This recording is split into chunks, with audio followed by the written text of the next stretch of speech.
President of the United States and First Lady Melania Trump.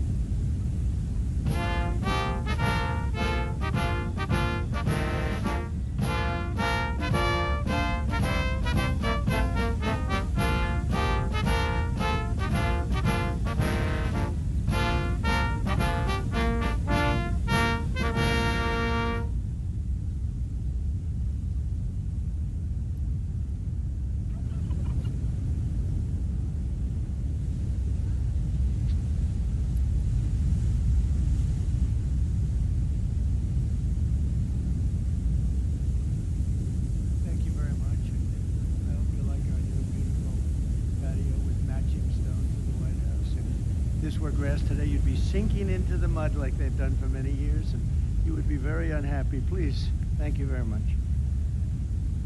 This was a big day. It's a pardon day for a very important beast.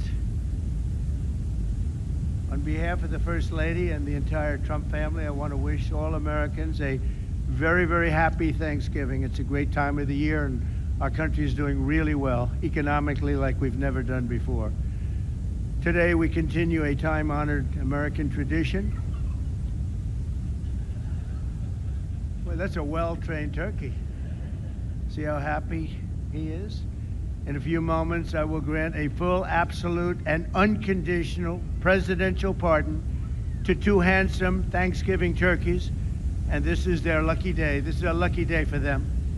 But before going any further, I want to make an important announcement, because you remember last year, after a thorough and very rigorous investigation by Pam Bondi and all of the people at Department of Justice, the FBI, the CIA, the White House Counsel's Office, and the Department of Everything. We have a Department of Everything. You know what that is? I think that's called the White House.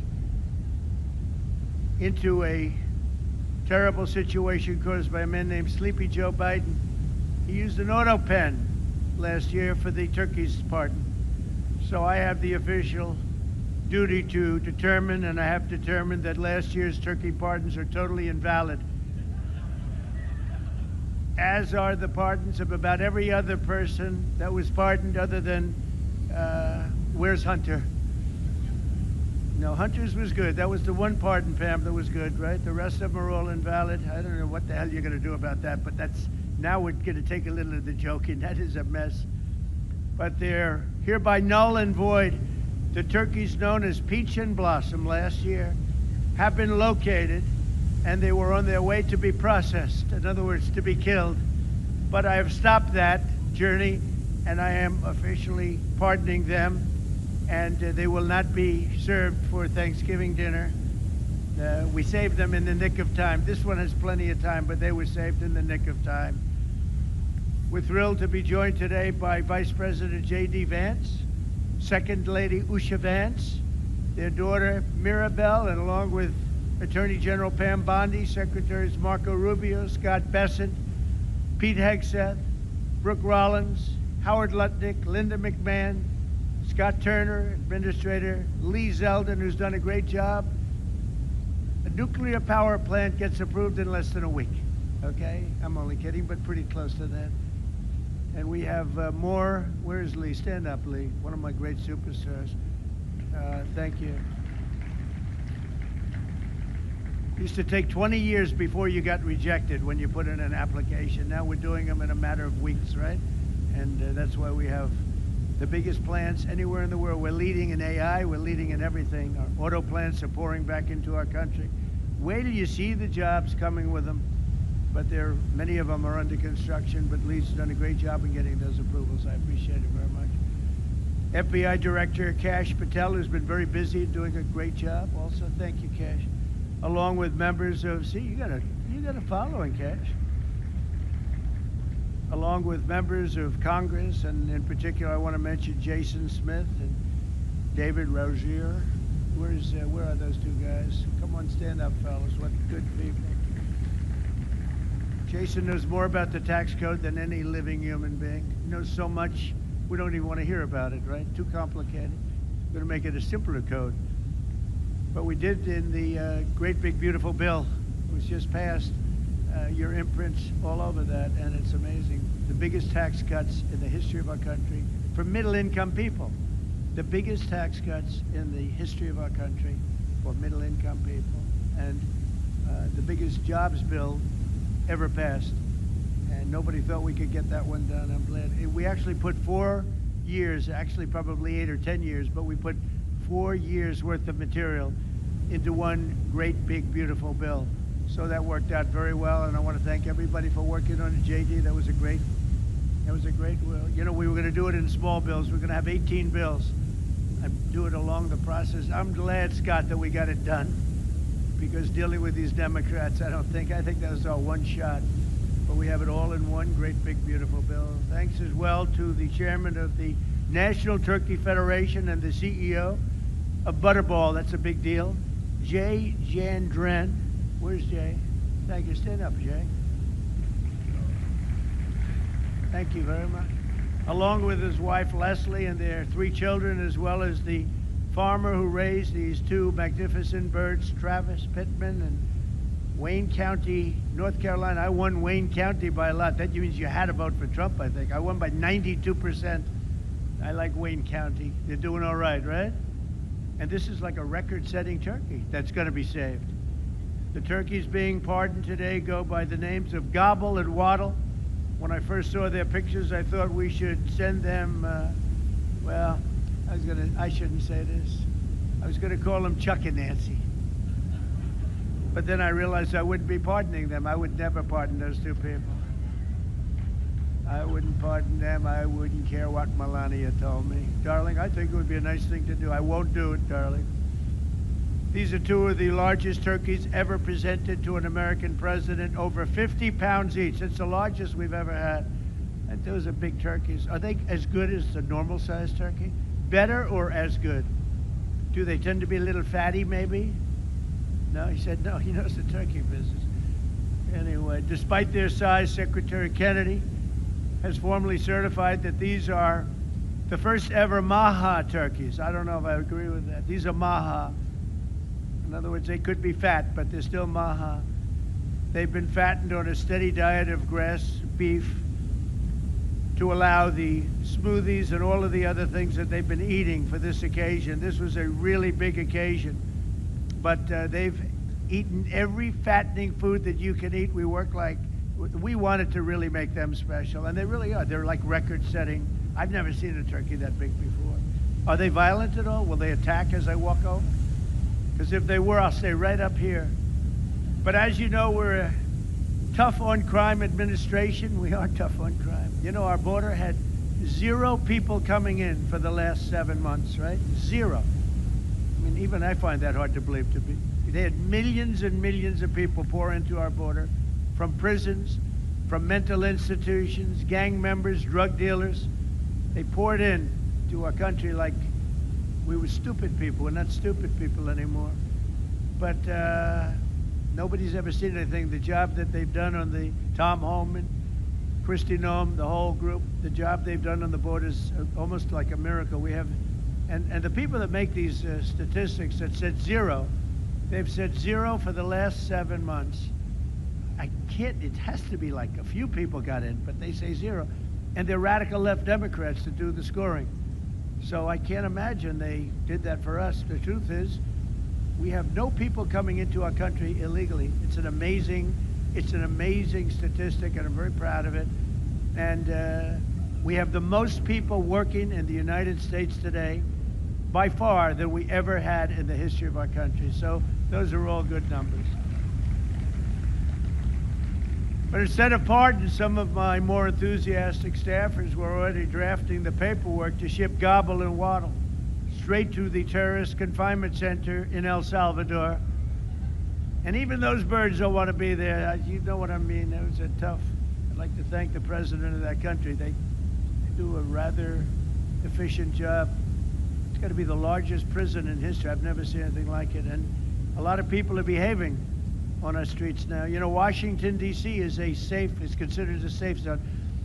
This was one of our most unsafe places anywhere in the United States. It is now considered a totally safe city. I won't tell you about murders. We're having murders, like a lot of murders. on a weekly basis. We haven't had a murder in 6 months. And it doesn't sound good even to say that. We haven't had a murder in 6 months. But when you are averaging 1 and even sometimes 2 a week, and you haven't had 1 in 6 months, you can walk with your family down the middle of any street, go to a restaurant, you won't get in. They're opening new restaurants all over, and it's really been a beautiful thing to see. So Washington, D.C. is now a totally safe city. And a year ago, it was a criminal mess. We removed, Pam, 1,700 people, career criminals, and people that came to this city from Venezuela and many other places. They were let out of prisons and they came here. There were Tren de Aragua, a lot of Tren de Aragua, that's from Venezuela. And we got them all the hell out of our country, or they're in prisons now. And you can walk down any street in Washington and you're going to be just fine. And I want to thank the National Guard. I want to thank Pete Hegseth. The job you've done here is incredible. And I hear you having the same kind of success in Memphis, Tennessee, where you had an even worse situation. And Memphis crime is down 64% in 3 weeks. And by the time you have 4 or 5 weeks, you're going to have it down almost where there won't be crime. And we could do that in Chicago, by the way, if they would let us. If the mayor was a low IQ person, but he should understand this. This is a very serious thing. You saw all the crime that took place last night, the night before. The woman with the burning, they burned the woman. To be talking about that now, they burned this beautiful woman riding in a train. A man was arrested 72 times. 72 times, think of that. And they'll let him out again. The liberal judges will let him out again. But we're ready to go. You know, we've been moving toward Chicago. We have a governor that thinks it's wonderful that only like 7 people were killed this week. But we are moving toward doing it, and we're gonna, if crime gets, it's horrible what's happening in Chicago. We could make Chicago a safe city in a period of 4 weeks. In a period of 8 weeks, 9 weeks, 10 weeks, it would be totally safe. And the people of Chicago want us to go there. And if you look at the crime that's taken place in Chicago in the last 2 weeks, just take a look. It's on the front page of every newspaper. It's out of control. The mayor is incompetent, and the governor is a big fat slob. He ought to invite us in, say, please make Chicago safe.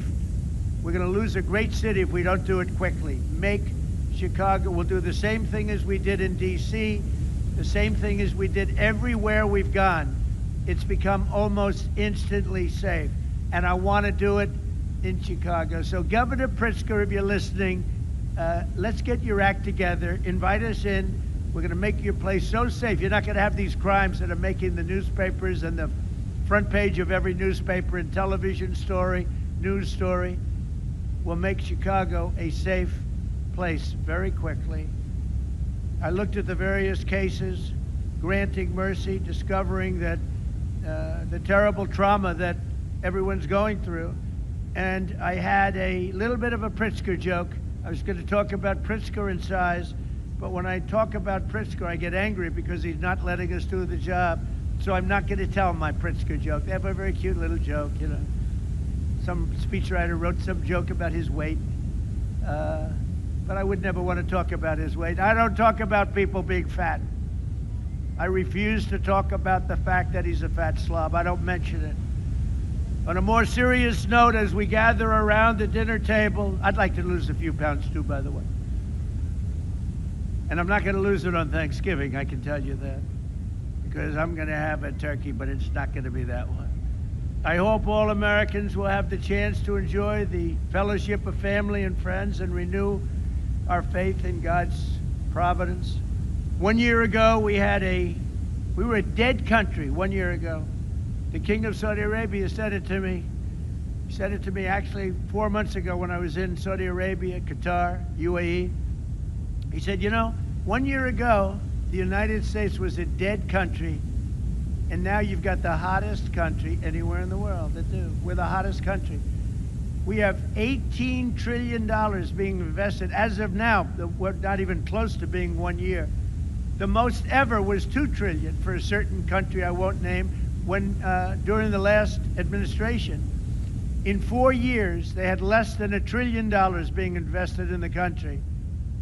In 9 months, we have over $18 trillion. It's a number that nobody has ever even thought possible. And that's in building plants and building so many things, investments in our country. Nobody's ever seen anything like it. But we have more people working. We have more people praying. The churches are coming back. I don't know if you've been reading that story, but religion is coming back to America. Some people say, oh, why would you mention that? To me, that's a big deal. And this Thanksgiving, we're also making incredible strides to make America affordable again. Walmart announced that the cost of their standard Thanksgiving meal is 25% lower than just 1 year ago. That's a big deal. According to the USDA, the price of Thanksgiving turkey is down 33% from its Biden era highs. Potatoes are down 13%. Ham is down 15% compared to last Thanksgiving. So we are down to a level that we haven't seen in a long time. Egg prices are down 86% since March, and gasoline will soon be hovering around $2 a gallon. Under our leadership, we passed the largest tax cuts in history, the largest spending cuts in history, the largest regulation cuts in history, and we have fully secured our southern border. I've also ended 8 wars in 9 months, and we're working on that final war. It's not easy, but I don't know. I think we're gonna get there. 25,000 soldiers, Ukraine, Russia. In the last month, 25,000 soldiers have died.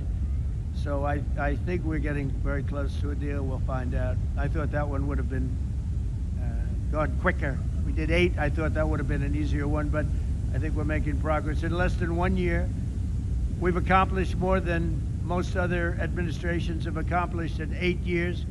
And this is a very special Thanksgiving. We thank God for his many blessings and the great success that this country has seen in the short period of time.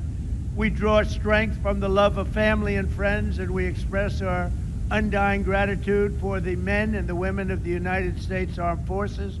We love them. We pray that peace and prosperity will continue to bless our land, and together we'll really just keep this great drive going to make America great again. MAGA, I think it's the greatest expression in the history of politics. Make America great again. So once again, Melania, thank you for doing such a great job and being such a great First Lady. And now let's go and give Gobble, Waddle. Waddle, by the way, is missing in action, but that's okay. We'll pretend Waddle is here. The gift that they've been waiting for. And I'll move over and I will just say very nicely, Gobble your pardon. Come on, let's say it in front of Gobble. Thank you very much, everybody.